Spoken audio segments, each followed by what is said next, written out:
Vivienne Muhling, Hi. my friend, I'd like to welcome you, and maybe we could begin by framing why this is a wonderful occasion for us at the Corktown Ukulele Jam, because we're celebrating the life and birth of Pete Seeger. His birthday is this coming Saturday. Right. And you hold the distinction of being the very first person to bring the Weavers and then subsequently Pete Seeger many times back to Toronto. Well, yes, I was. And first, though, I would like to say hello to the Corktown Ukulele Jam and say that what you're doing is something that people very much have approved of. It's bringing the music and the instrument, especially, to do work among people, and he very much would have loved to know all that you're doing. And also, we're glad that you do things like come to PAL Toronto and give to the seniors as well. We really, really enjoy our experience at PAL and appreciate the opportunity, and it does feel to us as well that in a certain kind of way we're carrying forth the kinds of traditions that Pete and you were very much and remain very much a part of. Now, bring us back. When was the first time you brought the Weavers to Toronto? 1950 something. Was it 56? I think it was 56. You'll find that, I can find that out for sure if you look in the downstairs at the Massey Hall where their first concert was, and it was in April, and the poster, which I got a very famous, now very famous and passed away designer to make, Alan Fleming. He's the one who did the Canadian National thing. He donated the poster as part of what we were collaborating to do together. Let me tell you how it came about. Please. Bringing the Weavers, before the Weavers, I had not been an impresario. That's what started me off. I was working with Edith Folk, who is one of our most wonderful folklorists who went around collecting folk songs. And she had a program on CBC that I was helping her with. And she said to me, "Oh dear, there's no one will bring in the Weavers, and they've just got together, and it's so hard for them. They've got together again after being blacklisted for so long." And they were still blacklisted in the States, but could perform outside of the States. So I said to her, "Oh, I'll do that." So I hired Massey Hall, which you could do in those days. You didn't have to pay a big deposit like you do now, and you didn't have to pay the newspapers in advance for advertising, which you do now. So I put myself in debt and brought in the Weavers. Vivienne, this was your very first impresario experience. Very first. And it occurred in Massey Hall with no less than the Weavers. That's now we it. say no less than the Weavers today, but in those days, to what extent were the Weavers known? Well, they were pretty much hallowed among the folk singers and folk music followers, who were aware of what was happening to people like Woody Guthrie and Pete Seeger.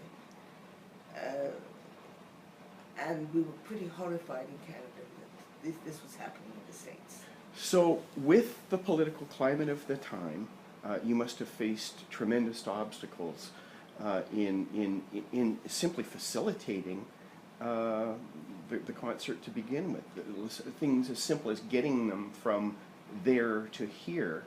I don't remember exactly, but I think we didn't tell the American government what we were doing, that we were bringing. I don't think they thought. I think they just came in not to give a concert. They just came in as guests. In separate cars. That I can't remember. It's too long ago. And then after that first Weavers concert at Massey Hall, did the Weavers come back again as the Weavers? I can't remember them coming back as the Weavers for many years. I can remember many years later, after I'd been to New York to live and come back to Canada, that there was a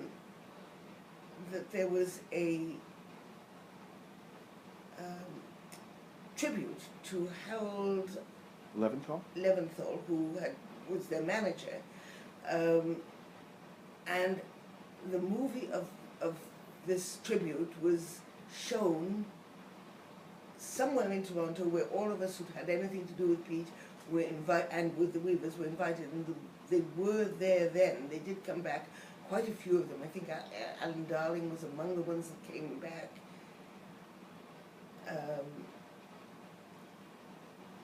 But I don't think in between.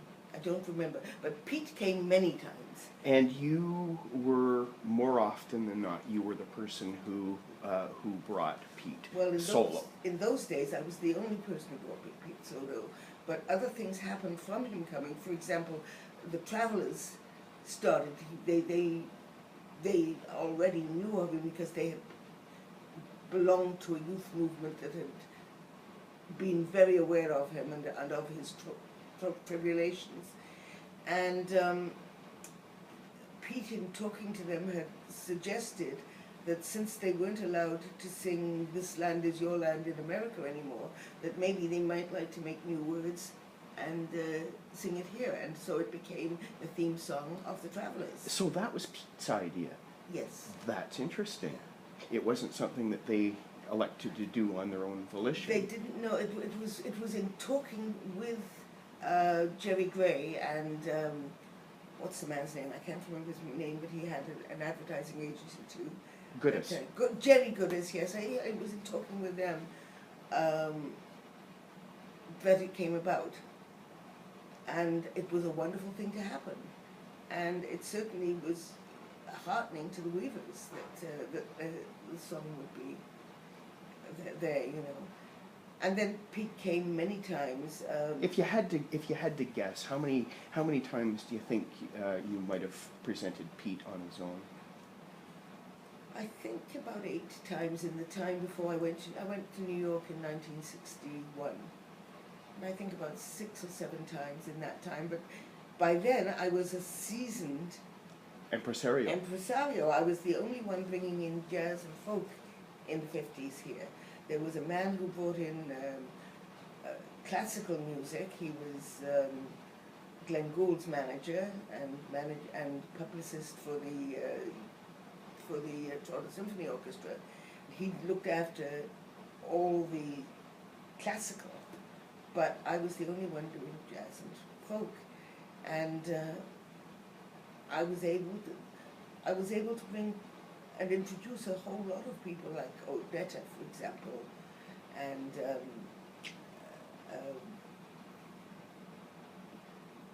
Josh White, who I did some managing of Josh White too, and he came and he ended up, like many of them, coming and living at my house while they were performing, and Josh, for example, brought his children, and now I'm very close friends with his son, Josh White Jr., who we call Donnie, family name, and it just became part of my life, the whole life. And speaking of house guests, Pete was amongst them often, wasn't he? Yes, in fact, a memory of Pete that always comes to my mind was of him sitting on my kitchen floor cleaning his big boots that he always wore. But on the other hand too, I have memories of him in his home. I often, in driving up with Edith Folk, we would stop off at Pete's. In upstate New York? In Beacon, New York. He built this cabin kind of house that they lived in with no running water, and they built outside cabins that we guests stayed in. And it was always very interesting. Did you ever hold his banjo? I don't remember ever holding his banjo. I was never a banjoist myself. I didn't play instruments. Did he ever hold your pen? Oh, I'd say probably, yes, I'm sure I handed him a pen to write things with. I am sure of that. Yes. And of course, Toshi, one of the things I remember there, was she made a wonderful bean salad, which stretched a long way. I don't know how they managed to afford all the guests that they had, but she did. She was a wonderful cook. She made this wonderful 5-bean salad that I then made because she had made it. And I remember Pete commenting how much close it was? How much he liked her salad at the time that she made it. But many years later, I was with them, and I told Toshi that I made her salad, and she didn't remember making it. Now, so there you are. I don't suppose you still have the recipe in amongst your recipes, do you? Not written down, but I make You make it all the time? I make it all the time. Vivienne, I think it would be wonderful if you would be willing sometime down the road to write that recipe down so that we can share it amongst our community. Would you be willing to do that? I'll do that, yes. Though you must remember that I generally, like all sort of natural cooks, I change things a little bit in the moment with what you've got. Of course. And that's the kind of salad it was. It was a what you've got salad. And doesn't that sort of represent really, really wonderfully the kind of spirit that Pete represented wherever he went with his music as well? Yes. It's what do you got? Let's work with that. Yes, and he was very, very happy when people would sing along with him. He wanted to get people to sing, people to write songs, people to express their needs in song, and the children too. He was very anxious that we should involve children. No.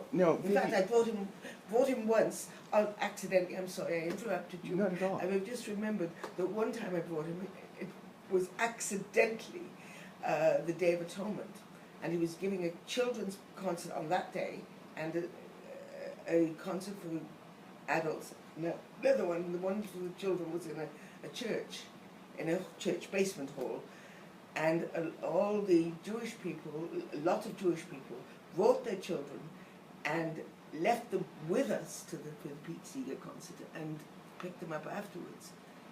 Well, they went to shul. Despite the fact, yes, while they went to synagogue. You have under your right hand a little collection of mementos from your that represent your or that come from your relationship with Pete, and in there's a little note that he wrote to you about a project that he was working on that had to do with sharing stories amongst children, and we're speaking about children. I wonder if you would read that little note to us, would you? Well, let me explain here. I'd already been chatting to him after, this was after I came back from New York, to Toronto from New York, and I'd been to a concert that was some sort of a whole folk song event in Toronto, in a hall somewhere, and I can't remember where. I think it was in, I can look at this and know when, I think. No, yes, July 5th, 96, it was in 97. Some of your people may have been there or might have been part of it. So after the concert, he'd come to me and said, and as he sometimes did, he often asked me to do little things for him. And he had already said that he wanted me to try to find out something about children's attitudes.